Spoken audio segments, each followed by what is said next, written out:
Just say and spell your name. Todd Keller, Phoenix Fire Department Captain, Keller. Alrighty, can you tell us where we are and what happened here today?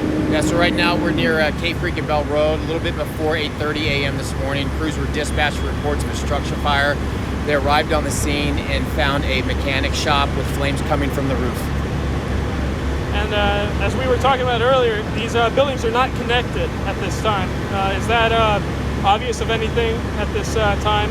What could have caused the fire? Right now we're working with workers on scene to exactly get their statement, see what happened. But because of this is a mechanic shop and oils and the different kind of chemicals, this was balanced to a hazardous material. Okay. And was the mechanic shop open at the time of the... Yes, it was. So it looks like they have about 6 bays. There are cars inside. One of them did have a boat.